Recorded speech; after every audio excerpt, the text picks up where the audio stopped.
Welcome to Where I Long to Be, a magical trip report podcast. My name is Virginia, and I am your host. Thank you all for your patience with this delayed release, since today is Tuesday, and normally you'd get your new episodes on Monday. I was away for an extended long weekend for my sister's wedding, and I really thought I'd have everything edited and wrapped up before I left, but things just got crazy. If anyone is interested, you can check out the episodes I did for my February 2024 trip that I will link to in the show notes. That was the trip I did with my sister, her then fiance, Audrey, and their three combined children, my nephews, Maddox, Presley, and Oliver. It was a beautiful wedding and totally worth the delayed release to give that my entire focus. On today's show, I'm happy to welcome back Ange, who was part of the May 2024 Fab 5 Girls Trip episodes. I've linked those in the show notes for everyone to enjoy as well. And with that, on with the show.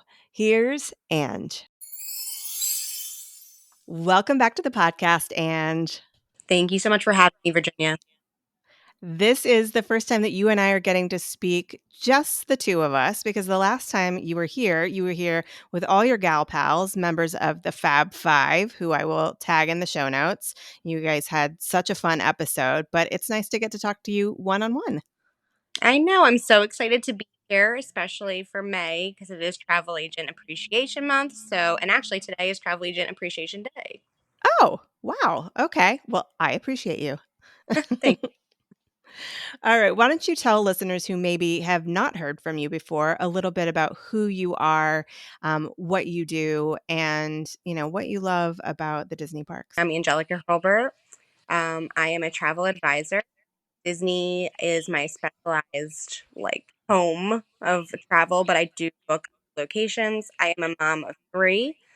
I am located in South New Jersey or South Jersey, and my favorite Disney park is definitely Epcot. It'll always be my favorite. I don't know. And Mm-hmm.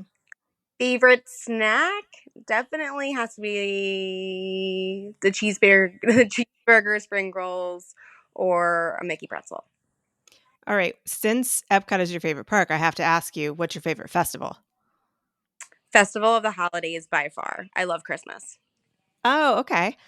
I have to say, you're probably the first person who said that. I know I'm a little weird with it, but me and my husband actually we had an adult time at Epcot during Festival of the Holidays, and he really loved everything. We even came home and recreated some of our favorites. So I think that's what pushed it over the edge to be my favorite. Cool. I have been to Festival of the Holidays once before, but the weather was absolutely terrible, so we did not get to take advantage of everything the festival offered. So I have to give it another go. All right, let's talk about this trip. Tell me, when are you going and why are you going? Okay, so we are going May 8th through the 10th for my daughter's 7th birthday. She's always wanted to celebrate her birthday in Disney, and because it's a bigger little kid birthday, it feels really special. Like it's kind of like saying goodbye to the little kid Hmm. version of her. Um, yeah, I see that you're getting emotional just saying that. yeah, it means a lot. It does. Hmm. I'm excited to be there with my boys. My oldest son is so busy with sports. My youngest started sports Hmm. this year, so it's and then my husband coaches. I think 6 teams, 7 teams between all the kids. So even just to have 3 days by ourselves, I'm just really really excited for that. Wow. All right. Well, who are the people who will be joining you on this trip? So you and your daughter for sure. Yep. And then my husband, Steve, my oldest son, Nolan, and my youngest son, Charlie. Okay. And how old are Nolan and Charlie? So Nolan is 14. He's going to be a freshman in high school next year. And Charlie is 4. He will be 5 in October on October 1st and is extremely looking forward to his birthday as well. All right. And what is your daughter's name? Audrey. I know that you have an annual pass. What I kind of. don't. I Oh, actually you don't. don't. Why No. did I think you did? Did you previously? No, you might be thinking of Whitney and Ginger. Probably. Yeah. No, Mhm. I am very lucky with being a travel agent that we get certain benefits, which is, and then from being a top seller in my agency, I get rewarded some park tickets as well. So Mhm. that's awesome throughout the year. So, what kind of tickets have you gotten for everyone? You're going to be there 3 days, but did you get 3-day park tickets? No, so we're gonna enjoy Typhoon Lagoon on the first day because we're gonna take advantage of that free water park day that comes in 2025 packages. Um, so we're excited. I haven't been to Typhoon Lagoon in like a really long time. Has your family been? No, no, they've never been. So I'm excited. All right, watch out for that wave pool. It's I know with the baby, I was kind of thinking that he's not. I don't know why I call him that, but I know. listen, I'm a grown adult. I mean, not a very tall grown adult, but it will knock you over and you don't even have to be up to your waist. It will knock you over if Ah. you are standing at knee height. Oh, well, I'm gonna definitely have to keep that in mind. But we're also excited to see Stitch because Stitch is going to be making an appearance for character meet and greets at Typhoon Lagoon. Oh, So, okay. All yeah. right. All right. So that brings us back to the ticket question. So you're using your free water park day. So did you do a 1 or a 2 day ticket? So, this is actually like not a complicated story, but I do get one park hopper ticket for the year being a Disney Earmark travel agent. It's part of my benefits. So I claim that for myself. For my family, I have a very special cast member friend who gifted them tickets for Audrey's birthday, which also includes a park hopper. And he's going to meet up with us like later in the night when he's done work. I'm not going to include him because I don't know if he wants to be included, but he's like a really good family friend. Mm-hmm. And then the next day is actually because of Travel Agent Appreciation Month, they gave out Animal Kingdom tickets for May, up to 3 tickets per travel agent. You had to enter a queue back in April. Mm-hmm. So 3 of those tickets were covered too. So I only had to pay for my son, and then I had one more ticket covered for my daughter. So Okay. So you're doing Animal Kingdom on your last day, Saturday the 10th? yes, ma'am. Okay. That makes sense because it opens the earliest and you can get what you want to get done before you head back out. So what parks will you be hopping between on Friday, May the 9th? Just Hollywood Studios and Epcot because we're staying at Boardwalk, and my Mm-hmm. kids' main goal is to ride Slinky Dog because they're all tall enough. So that'll be like a first for everyone. Mm-hmm. What kind of accommodations do you have at Boardwalk Inn? So as of right now, you never know, you could get lucky. But I'm listed as Resort View over at Boardwalk. Is it a typical room size with the fifth sleeper? Yes, because we are Okay. a 5. Do you find that needing a room with a fifth sleeper sometimes limits where you're able to choose on trips because of, not every room having that option and lots of people needing that situation? For sure, but then I also feel like I usually wind up getting what I want. I'm really partial to the Boardwalk area or the Skyline Mhm. area, which there's kind of quite a few options for larger families in that Mhm. area. But I mean, I always like looking at my travel agent like rate and knowing what I book for clients and seeing what would fit best. For moderates, I do love Caribbean Beach. Once again, it's in that area. They have a fifth sleeper. It's pretty newly renovated. Or Port Orleans would probably be my other favorite for like a moderate fifth sleeper type Mhm. situation. How do you feel about the suite options at Art of Animation compared to the suite options at All Star Music? Because when I had a girls' trip in January, we were kind of going back and forth between the two, and we ended up staying at All Star Music because it felt like more people could sleep in an actual bed or a Murphy bed as opposed to like a pull-out couch, and that was our deciding factor. But I don't know if there was something else we should have been considering. Because it was a girls' trip, I would say you made the right decision by even picking All Star Music, just because it Art of Animation is so family kid oriented. Mhm. Um, Also, I've stayed in the Finding Nemo suite, which is supposed to be like preferred. Mhm. Our one shower didn't work, so I was kind of oh, like I feel like I didn't get like not like I didn't get a good experience because like a lot of my clients love art of animation. They have a great time, especially people who have like little babies and things and need more space. Mhm. Um, but I would say All Star Music's a great choice. I don't know.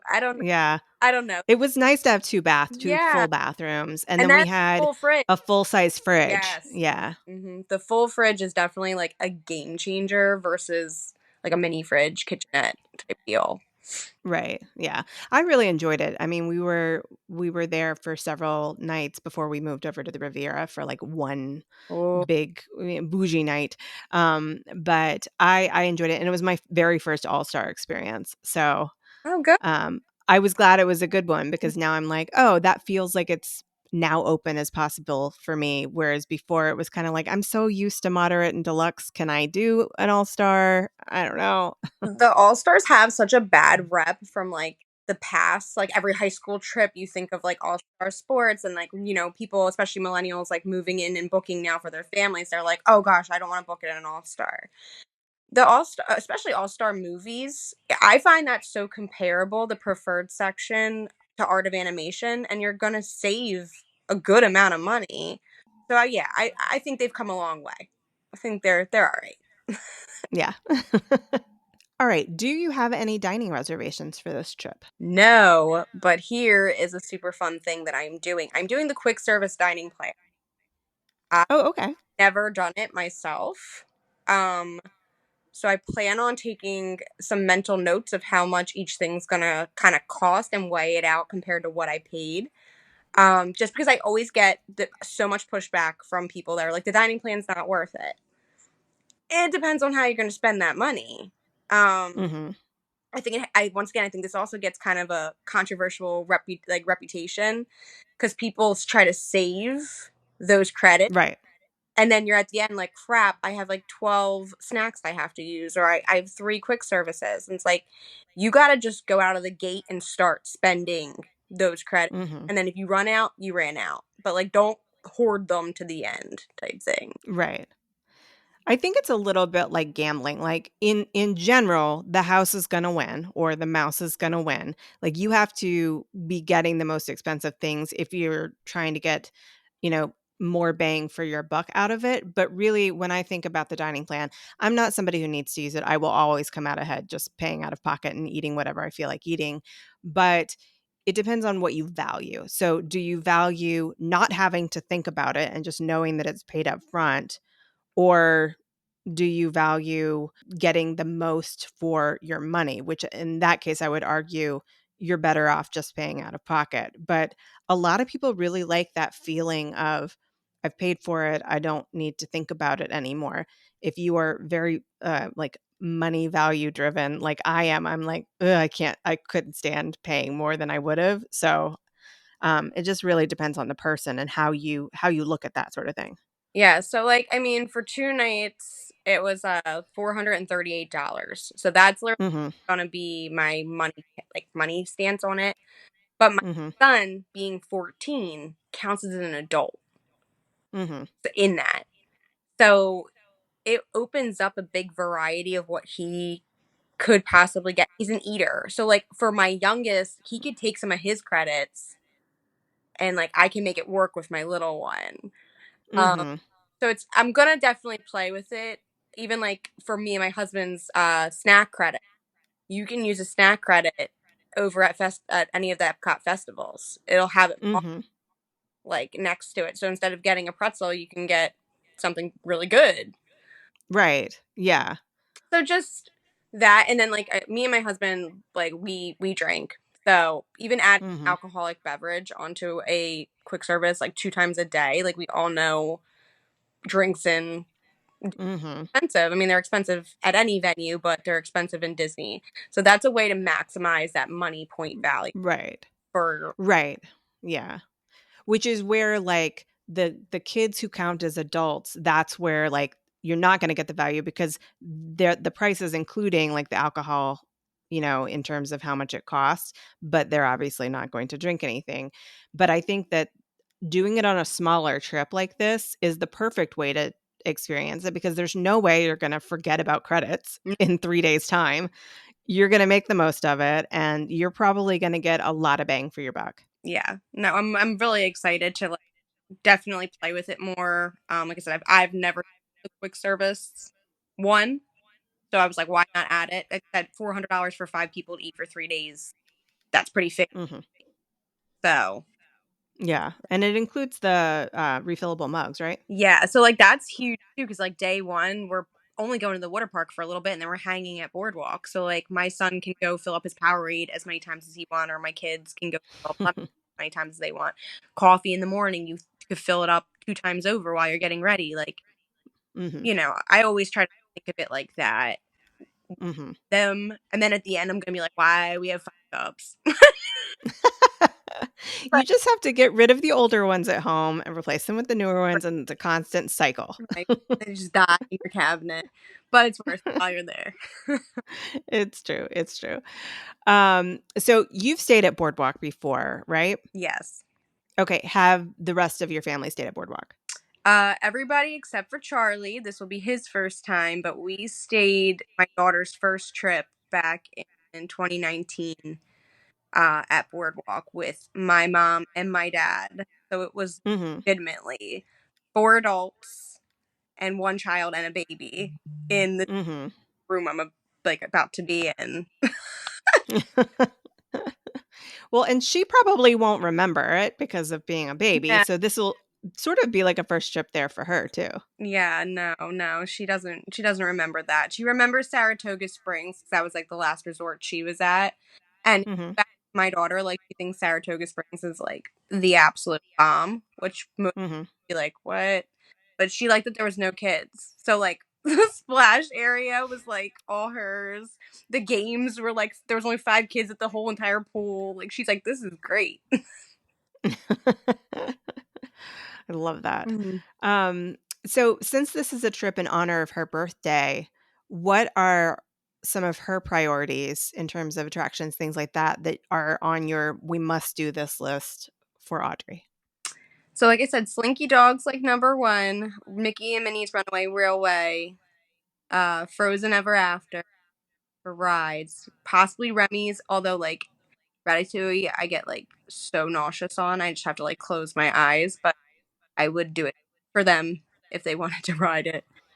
Um, but she's a big character, really big character gal. She really Mhm, loves meeting the characters. She's always been all about that, taking the time with them. So we're kind of just going at her speed. I do want my husband and my son to ride Rock and Roller Coaster for just like it's ending in August. It's gonna be Muppets. That's it's the end of a yep. trip. So Alright. Well, are you doing any multi-pass lightning lane action for this trip? so I'm not. Um, I might get like a single pass if I need it for like Guardians or something. But my son get approved for the Dodge Pass. Mhm, Mm. So we're it's gonna be our first time with him, like my littlest one having it. Um, mhm. so we're gonna go with the flow on that too. So, in terms of using that, has it changed? I know that like how you get approved for it has changed, but is it still the same that you can book some in advance of your trip? So when we just got approved, she didn't ask me. Mhm. It'll just pop in the minute we scan into a park officially, and then Got it. it'll sit on my like Disney Experience app for the 270 days until it expires. Okay. All right. But that's kind of how it works. Okay. All right. Well, that will be interesting to see how all of that ends up panning out. I was in a party once that somebody in our party had it, um, and so it was a little bit much to balance that with the multi pass, and it was it took a lot of coordination. But I think if you're only using one instead of both, it probably will be a little bit easier. Yeah. Any special cake plans for birthday? Are you going to be popping into the cake bake shop to grab a slice Oh, to a go? 100%. Like, so actually, it's funny you say that. I'm drinking out of my cake bake champagne flute as we are speaking. Mhm. I purchased that the last time I was there, and I came home and told my husband I have to drink everything out of it for it, for the price to ever make sense on that I paid this much for a 6-ounce tumbler. But it's worth it. But yeah, we'll definitely be stopping in there for sure. All right. Well, I guess the last information I need to know before we head out is what are your flights like? Are you flying at the crack of dawn tomorrow? Yes, ma'am. We gotta be at the parking spot. We're going down to Philadelphia. So we're gonna be at the parking spot at like 3 a.m. and our flight takes off by like 5:45 a.m. We will hopefully be in Orlando no later than 8:30 a.m. And that's when my driver, I use Jeffrey's private transportation for myself and my clients. One of his guys will be there to pick us up. I absolutely love his service because booster seats, car seats, whatever may have you, can get included in that price, and he does not charge you until the time of pickup. Um, Super great. And Oh, fantastic. I'll definitely put his information in the show notes. oh, amazing. Yeah, no, totally. I absolutely love his service. And then on the way home, we leave Boardwalk around 5:30, and our flight's around like 7:30ish, Mhm. and we'll be back in Philadelphia area by 11ish. Okay. Have you traveled at this particular time of May before? I did, but it was a week later last year, so not the Okay. exact weekend. Okay. I'm just wondering like what the crowds might be like because I don't think you're going to be hitting up against anybody's spring break at this late date. And I think it's too early for people to be out of school no matter where you are in the country. So I'm thinking maybe you'll have light crowds. I'm going to knock on all the wood that I can reach from where I'm sitting. On the crowd calendar, it looked very promising. Towards the end of the weekend, like closer to Mother's Day, it looked like it picked up a little bit, but we'll be out Hmm. for that. So, Okay. crossed. All right. All right. Well, I think I have all the information I need, and I cannot wait to talk to you when you get back from this fantastic birthday adventure. Oh, well, thank you, and we're excited. Thank you again to Ange for joining me on the podcast. If you have a trip coming up and you'd like to be a Trip Report guest, please submit your trip for a review on my website, which is whereilongtobepodcast.com. The button you're looking for there is labeled Be Our Guest. And that's a wrap on another great pre trip report episode. Anja's post trip report is up and ready for your listening pleasure. And if you are subscribed to the show on the podcast app you are listening on now, you'll always have the latest episodes in your queue and ready to go. Thank you all so much for listening. And don't forget to keep daydreaming about where you long to be.